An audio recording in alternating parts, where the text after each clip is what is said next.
તો આજ મામલે વાત કરવા માટે અમારી સાથે ફાયર એક્સપર્ટ જોડાઈ ચૂક્યા છે। તેમની સાથે સમગ્ર મામલે ચર્ચા કરીશું। કેવી રીતે ફાયર સેફટીના નોર્મ્સ હોય છે, કેવી રીતે આખું ટેકનિકલી કામ કરતું હોય છે તંત્ર, તેના વિશે આપણે વાત કરીશું। આપણી સાથે જોડાઈ ગયા છે માધવ ભુસકુટે કે જેઓ ફાયર એક્સપર્ટ છે, અને સાથે જ હિમાંશુ પટેલ જોડાઈ ગયા છે જેઓ પણ ફાયર એક્સપર્ટ છે। આ બંનેનું સ્વાગત છે જીએસટીવીમાં। સૌપ્રથમ હિમાંશુભાઈ આપની પાસે આવવા માંગીશ, કારણ કે આ આખી જે ઘટના બની કેટલી દર્દનાક આ ઘટના કહી શકાય, કારણ કે જ્યારે હોસ્પિટલ તંત્રની આ પ્રકારની બેદરકારી હોય અને ભોગવવાનું આખરે લોકોને આવે। ચોક્કસથી એની અંદર આ બહુ દુઃખજનક ઘટના છે કે જેની અંદર ઘણા બધા લોકોએ એમની જાન ગુમાવી અને ઘણા બધા લોકોએ એમને ડિસ્ટર્બ થવું પડ્યું, બીજી હોસ્પિટલમાં શિફ્ટ થવું પડ્યું, અને એ બી એક નાની ફાયરની અંદર પ્રોપરલી તકેદારી ન રાખવા બદલ। તો એને હું ચોક્કસથી કહીશ કે ફાયરના ડેફિનેટલી એની અંદર રૂલ્સ રેગ્યુલેશન જે છે એ બધાએ ફોલો કરવા જોઈએ। હોસ્પિટલ છે એક સ્પેશિયલ હેઝાર્ડ હોય છે કે જેની અંદર બિલ્ડિંગની અંદરથી લોકોને બહાર ન કાઢવા જોઈએ, પણ એક જગ્યાએથી બીજી જગ્યાએ એને બીજા કમ્પાર્ટમેન્ટમાં શિફ્ટ કરવા જોઈએ જે સેફલી હોય કે જ્યાં ફાયર ન લાગી શકે, કેમ કે બધાને ઇવેક્યુએશન કરવું એ પોસિબલ નથી હોતું, કેમ કે બીમાર હોય છે લોકો, તબિયત એમની સારી નથી હોતી, એમને આસિસ્ટન્ટની જરૂર પડતી હોય છે એક મીન્સ બિલ્ડિંગમાંથી બહાર કાઢવા માટે। બીજી વસ્તુ કે નાનામાં નાની વસ્તુ કે એક તો ફાયરની એનઓસી હોતી નહીં, પ્લસ ફાયરના ઇક્વિપમેન્ટ બધા મેન્ટેન નહોતા કરેલા, તો એક ફાયરના ઇક્વિપમેન્ટ જે લગાડેલા હોય છે એને મેન્ટેન કરો, મેન્ટેન કર્યા પછી એની અંદર ટ્રેનિંગ લેવી જોઈએ કે ટ્રેનિંગ લીધા પછી એની મોકડ્રીલ કરવી જોઈએ કે વેધર એ એકચ્યુઅલમાં યુઝ થાય છે, એમને જે ત્યાંના માણસો છે એમને શું વાપરતા આવડે છે, એ વસ્તુ એક ખાસ ઉપયોગી હોય છે એની અંદર। માધવભાઈ, શું કહેશો તમે? આખી દર્દનાક ઘટના બની છે અને ટેक्निकल खामियां कितनी? बेसिकली क्या होता है कि हमारे यहाँ जब कोई हॉस्पिटल बनता है तो शुरू से ही वो हॉस्पिटल बनाने के दृष्टि से वो बिल्डिंग नहीं बनती है, वो किसी और काम के लिए बनती है, वहाँ हॉस्पिटल के लिए इस्तेमाल करते हैं, because that construction itself is not conducive to the hospital condition.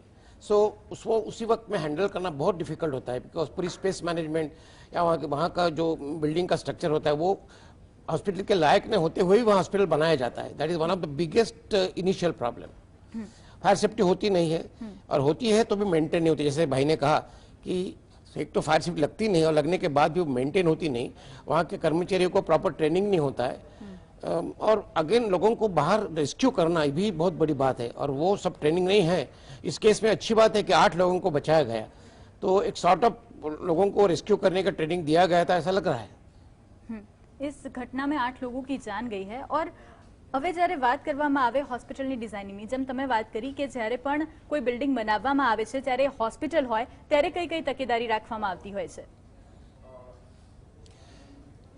Basically शुरू से ही वो हॉस्पिटल का प्लानिंग करके यदि बिल्डिंग बनाते हैं तो बहुत सी बातें शुरू में ही कंप्लाई की जा सकती है, लेकिन हमने देखा है कि एक हाउसिंग कॉम्प्लेक्स या स्टॉप एस्टेब्लिशमेंट कॉम्प्लेक्स में बिल्डिंग बनाया में हॉस्पिटल बनाया जाता है, और उस वक्त में सारी चीज़ कंप्लाई करना ऑलमोस्ट असंभव हो जाती है, और इसलिए सारी गलतियां और ये कंप्लायंसेस और हजार्ड बहुत जल्दी बढ़ जाता है, और हम उसको रेक्टिफाई भी करना बहुत मुश्किल हो जाता है, और ऐसी नेगेटिव सिचुएशन में हम काम करते हैं। हिमांशुभाई, જ્યારે એક હોસ્પિટલનું સ્ટ્રક્ચર બનતું હોય, કારણ કે નોર્મલ રેસિડેન્સી એરિયા હોય ત્યારે સ્ટ્રક્ચર અલગ હોય છે, પણ જ્યારે હોસ્પિટલની વાત આવે, લોકો બીમાર હોય છે, દર્દીઓ હોય છે, એ પ્રકારે કેવા પ્રકારની તાલીમ આપવી જોઈએ? કારણ કે હોસ્પિટલ સ્ટાફને પણ એ તાલીમની ખૂબ જ જરૂર હોય છે કે જ્યારે આવી કોઈ ઘટના બને ત્યારે કેવી રીતે પગલાં લેવા? તાલીમની વાત કરીએ તો એની અંદર એક તો એમને ખબર હોવી જોઈએ કે ભાઈ ફાયર એ શું વસ્તુ છે, કેવી રીતે લાગે છે, કેવી રીતે સ્પ્રેડ થઈ રહ્યો છે, કેવી રીતે આપણે એને બુઝાવવી જોઈએ, બુઝાવવા માટે કેટલી કેટલી મેથડ્સ હોય છે, બુઝાવ્યા પછી ઘણું બધું બીજું કામ હોય છે, જેમ કે રેસ્ક્યુ કરવાનું, લોકોને એક સેફ જગ્યાએ મુવમેન્ટ કરવાનું હોય છે કે ભાઈ આ જગ્યાએથી બીજી જગ્યાએ કેવી રીતે એ લોકોને લઈ જવા, પ્લસ એની અંદર ફાયર બ્રિગેડવાળા બી એ લોકો આવીને એમનું ઇન્સ્પેક્શન કરે છે, ચેકિંગ કરે છે, અને ચેકિંગ કર્યા પછી એ લોકોને પ્રોપરલી એનઓસી ઇસ્યુ કરતા હોય છે। અને જ્યારે બી જેમ કે સરે કીધું કે બિલ્ડિંગ જ્યારે બનતી હોય ત્યારે હોસ્પિટલ બિલ્ડિંગ હોય તો એની અંદર પહેલેથી જે લાઈફ સેફટીના પ્રિકોશન્સ લેવામાં આવે છે અને એ પ્રમાણેની બિલ્ડિંગ રેડી થતી હોય છે। આજે કમર્શિયલ બિલ્ડિંગની અંદર એક જ તમારે એક્ઝિટ હોય અને એક શોપ હોય, હવે એ શોપની અંદર તમે 5-10 શોપ એક સાથે ભેગી કરીને એની અંદર જો હોસ્પિટલ બનાવી દો તો એની અંદર ઇવેક્યુએશન માટે કોઈ પ્રોપરલી એક્ઝિટ નથી હોતી। અને અત્યારે આપણે ઘણા બધા કોમ્પ્લેક્સમાં એવું જોઈ શકીએ છીએ કે 2-4 દુકાનો ભેગી કરી હોય અને પછી હોસ્પિટલ બનાવી દેવામાં આવે, અને જેનો એન્ટ્રન્સ અને એક્ઝિટ એક જ હોય કે, અને એ બી જ્યારે ડોક્ટર અને ઓપરેશન જે છે એ છેક ખૂણામાં હોય, છેલ્લે એટ ધ એન્ડ ઓફ આવતું હોય કે જે ત્યાંથી એને બહાર નીકળવા માટે બહુ મુશ્કેલી થતી હોય છે। એટલે ધેટ મીન્સ કે એને પ્રોપરલી અલ્ટરનેટિવ ઇવેક્યુએશન પ્લાન હોય એની અંદરથી પ્રોપરલી એક્ઝિટ થઈ શકે એવી સિસ્ટમ હોવી જોઈએ. એટલે કે એક સાંકડી ગલીમાંથી વ્યક્તિઓ ન જઈ શકે. અને આમાં જ્યારે વાત સામે આવી રહી છે કે આ તમામ લોકો જે છે એમાં હોસ્પિટલનો ડોર ન ખુલ્યો હતો, સ્ટાફ દ્વારા પણ બહુ કહેવાય જહેમત ઉઠાવવામાં આવી કે હોસ્પિટલનો એક ડોર જે છે, આઈસીયુનો જે ડોર છે તે ખુલી જાય, પણ ડોર જ ન ખુલ્યો. આની અંદર શું છે, આખી સિક્યુરિટી સિસ્ટમ કામ કરતી હતી કે દેટ મીન્સ કે એ ફિંગરપ્રિન્ટ રીડર વાળું એક સિસ્ટમ હતી કે જેની અંદર લાઈક ફાયર એલાર્મ કેવું કંઈ વાગે તો આ જેટલી બી સિક્યુરિટી સિસ્ટમ છે એ બધી ડિસઆર્મ થઈ જાય અને દરેક દરવાજા છે ઓટોમેટિકલી મેન્યુઅલી એને ઓપન કરી શકાય એ કન્ડિશનમાં આવવા જોઈતા હતા. હવે એ તો વિષય મીન્સ તપાસનો વિષય રહ્યો કે વેધર એ ફાયર એલાર્મ સિસ્ટમ હતી કે નહીં, જો હતી તો એ કામ કરી કે નહીં કરી કે કેવી રીતે એમાં હોઈ શકે છે. બિલકુલ, આપની સાથે વાત કરીશ માધવભાઈ, કારણ કે આગ લાગી છે અને હવે જ્યારે ફાયર સેફટીની વાત આવી રહી છે, જ્યારે કમર્શિયલ બિલ્ડિંગ હોય તેમાં કેવી રીતે ફાયર સેફટીનું જે નોર્મ્સ હોય છે તે રાખવામાં આવતા હોય છે? बेसिकली एक तो हाइड्रेंट सिस्टम मिनिमम रिक्वायरमेंट है कि वो जो मेजर फायर हाइड्रेंट सिस्टम से कर जाती है, लेकिन with in the complex extinguisher और स्मॉल बोर होजल जो आम आदमी इसको ऑपरेट कर सकता है, इसलिए बड़ा होज होता है वो ट्रेंड आदमी कर सकता है, लेकिन स्मॉल बोर होजिल एक आम आदमी भी आराम से हैंडल कर सकता है, तो उस टाइप के होजिल होना बहुत जरूरी है. मेनी टाइम देखा जाए तो स्मॉल होजिल भी नहीं होते हैं.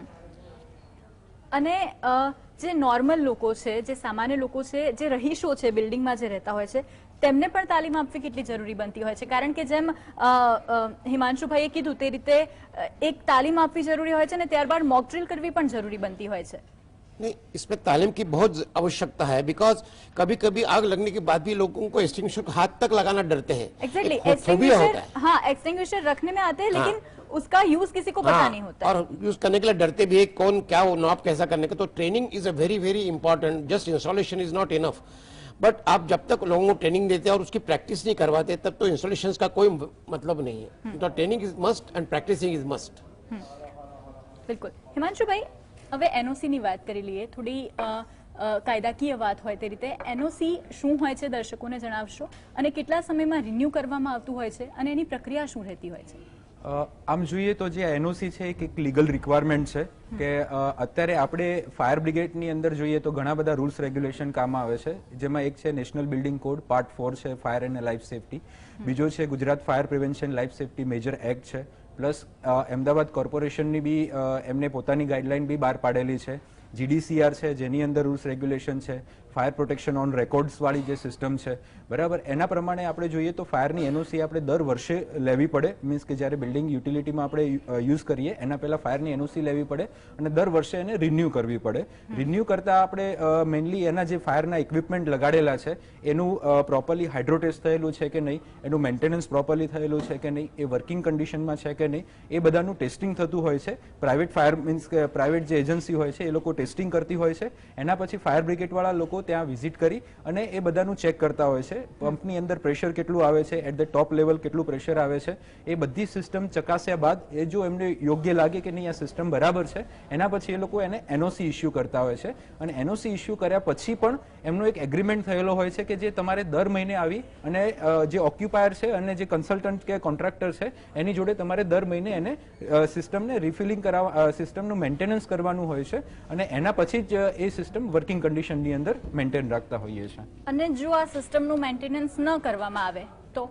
જો સિસ્ટમનું મેન્ટેનન્સ ન કરવામાં આવે તો એક તો બેટ ઓબ્વિયસ વસ્તુ છે કે તમે એનું જે રિસ્ક છે એ તમારા પોતાના ઉપર લઈ રહ્યા છો. દેટ મીન્સ કે ગમે ત્યારે ચલો એક કોન્ટ્રાક્ટર નહીં તો કોઈ બીજા કોન્ટ્રાક્ટર થ્રુ બી પણ એ સિસ્ટમને આપણે મેન્ટેન કરવી જોઈએ. અને એની અંદર ઘણા બધા રૂલ્સ રેગ્યુલેશન બી છે કે જ્યારે કોઈ આવી રીતે ફાયર લાગે તો એની અંદર શિક્ષાત્મક બી કાર્યવાહી એએમસી દ્વારા કે ઓથોરિટી દ્વારા થઈ શકે છે. અને જો આમાં તંત્રનો વાંક હોય, હોસ્પિટલ તંત્રનો વાંક હોય, સંચાલકનો વાંક હોય, અને જો મેન્ટેનન્સ બરાબર ન કરવામાં આવ્યું હોય કે એનઓસી જ ન લેવામાં આવ્યું હોય, ત્યારે કેવા પ્રકારના કાયદાકીય પગલાં અને સજા આપવામાં આવતી હોય છે? જો એમ જોવા જઈએ તો મેઇનલી તો એક બેદરકારીનો ગુનો લાગુ પડે કે એમને બેદરકારી રાખી અને સિસ્ટમને જે મેન્ટેન કરવી જોઈતી હતી એ ન મેન્ટેન કર્યા, તો એના કારણે એ ગુના ઉપર એને આગળ શિક્ષાત્મક કાર્યવાહી થતી હોય છે.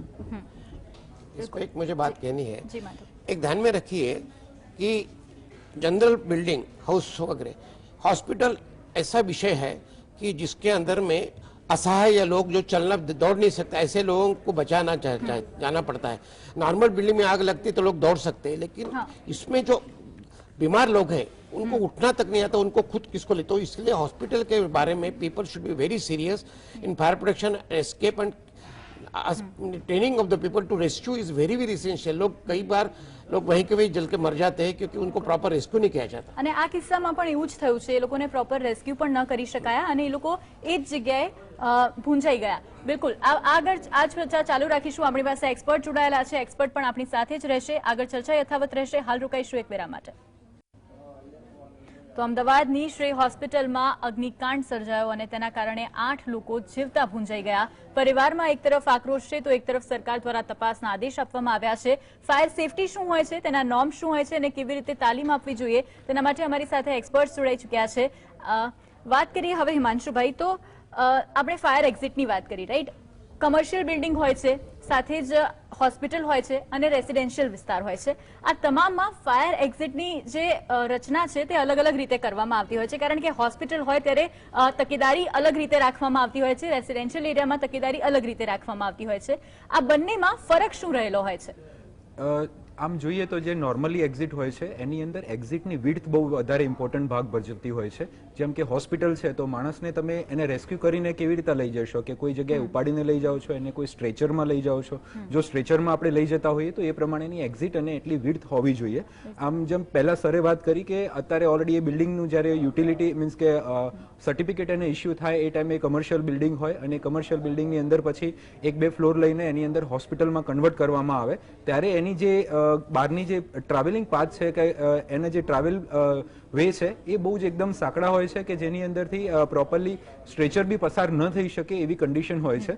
અને બીજું કે જ્યારે આપણે એક્ઝિટની વાત કરીએ તો આપણે ત્યાં લાઈક નોર્મલી એક જ એક્ઝિટ હોય છે જે મેઇન કોમન આપણે એન્ટ્રી એક્ઝિટ માટે યુઝ કરતા હોઈએ છીએ। There is no like emergency exit માટે તો બહુ ઓછી હોય છે કે જે આપણે ડિઝાઇનિંગ સ્ટેજની અંદર જ એને ડિફાઇન કરવાની હોય અને પ્રોપરલી એ જે બિલ્ડિંગની અંદર આખી બિલ્ડિંગની બહાર નીકળતી હોય એવી ઇમરજન્સી એક્ઝિટ તો બહુ ઓછી જ लोकेशन के बिल्डिंग ની અંદર તમને આ वस्तु જોવા મળશે। बिल्कुल, इसमें और एक बात बताते हैं कि नॉर्मली सच मल्टी स्टोरी बिल्डिंग में लिफ्ट होती है तो नॉर्मली लोग लिफ्ट का उपयोग ज्यादा करते हैं और ये स्टेयरकेस जो होती है वो हमेशा डंपिंग ग्राउंड हो जाती है, कुछ भी वहां जाके डंप कर देते because they are not utilise.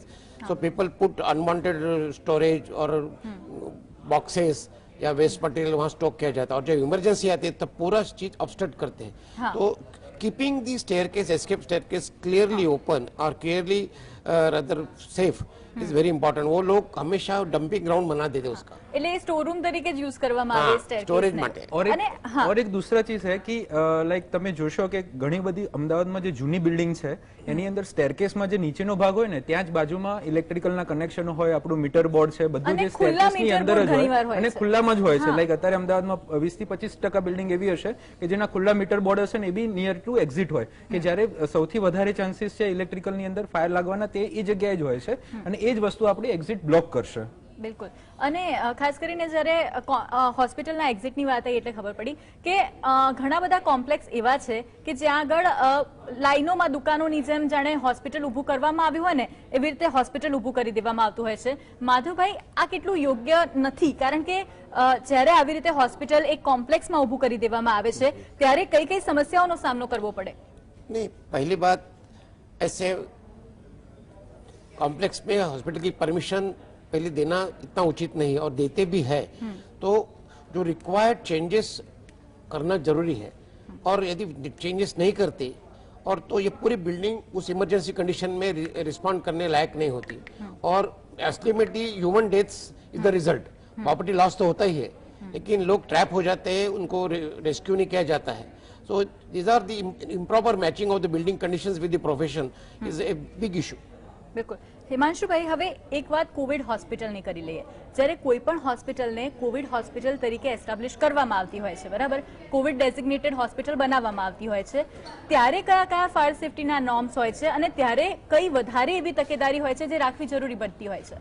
જ્યારે જો એને સ્પેસિફિકલી એને કોવિડ હોસ્પિટલ કરીએ તો એની અંદર એક તો સેનિટાઈઝરનો યુઝ વધી જશે હોસ્પિટલની અંદર। જેમ તમે એક એવરી સ્ટેપ દરેક દરવાજા ઉપર એક સેનિટાઈઝર લાગેલું હશે અને સેનિટાઈઝરની અંદર 70% IPA હોય હોય છે આઇસોપ્રોપાઇલ આલ્કોહોલ, જે કાઇન્ડ ઓફ એક સોલ્વેન્ટ છે.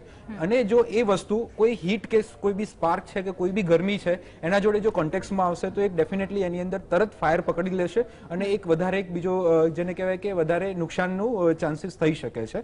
એટલે જો આપણે સેનિટાઈઝર યુઝ કરતા હોઈએ તો we have to make sure કે એને કોઈ ફાયર કે કોઈ ગરમ જગ્યાએ કે એની જગ્યાએ આપણે એને યુઝ ન કરીએ. બીજી વસ્તુ કે આપણે ગાડીની અંદર બી સેનિટાઈઝર લાગતા હોઈએ છીએ તો ઘણા બધા એવા કેસીસ બી આપણને જોવા મળ્યા છે કે સેનિટાઈઝર ગાડીમાં ગરમીના કારણે ફૂટી જતું હોય છે કે એની અંદર બ્લાસ્ટ થતો હોય છે. તો એ બધા કેસીસ હોય છે તો સ્પેસિફિકલી એક આ વસ્તુ ધ્યાનમાં રાખવાની હોય છે. બીજી વસ્તુ છે કે એની અંદર સોશિયલ ડિસ્ટન્સિંગની અંદર એક સારી વસ્તુ છે કે એની અંદર દર્દીના સગા નથી હોતા, માણસો ઓછા હશે હોસ્પિટલમાં તો એને ઇવેક્યુએશન કરવામાં કદાચ તકલીફ પડી શકે કે જે માની લો કે એક માણસને ઇવેક્યુએશન કરવામાં 4 માણસો આપણે જોઈતા હોય પણ એ ટાઈમે એકચ્યુઅલી આપણે બે માણસો જ આપણને ત્યાં અવેલેબલ હોઈ શકે છે. તો આ બધી એક ચેલેન્જ છે કે જો આપણે કોવિડ હોસ્પિટલની અંદર ફાયર સેફટી કરતા હોઈએ તો એક થોડુંક જાણવા અને વિચારવા જેવા આ બધા પ્રશ્નો છે. બિલકુલ, અને અનેક પ્રશ્નો એવા છે કારણ કે દર વખતે આ પ્રશ્ન ઉઠતો રહેતો હોય છે, દર વખતે આ વાતો સામે આવતી રહેતી હોય છે. આપ બંને મહાનુભાવો અમારી સાથે જોડાયા અને ચર્ચા કરી તે બદલ આપનો આભાર. તો અમદાવાદની શ્રી હોસ્પિટલ જે હવે ચર્ચામાં આવી છે, આ પહેલા સુરતમાં પણ અગ્નિકાંડ બની ચૂક્યો છે. આવા અનેક કિસ્સાઓ સમયાંતરે સામે આવતા રહેતા હોય છે, પરંતુ કાર્યવાહી ક્યારે કરવામાં આવશે, ક્યારે તપાસ કરવામાં આવશે, ફાયર એનઓસી અંગે ક્યારે તપાસ કરવામાં આવશે, ત્યાં સૌથી મોટો સવાલ છે. મને આપશો રજા. નમસ્કાર.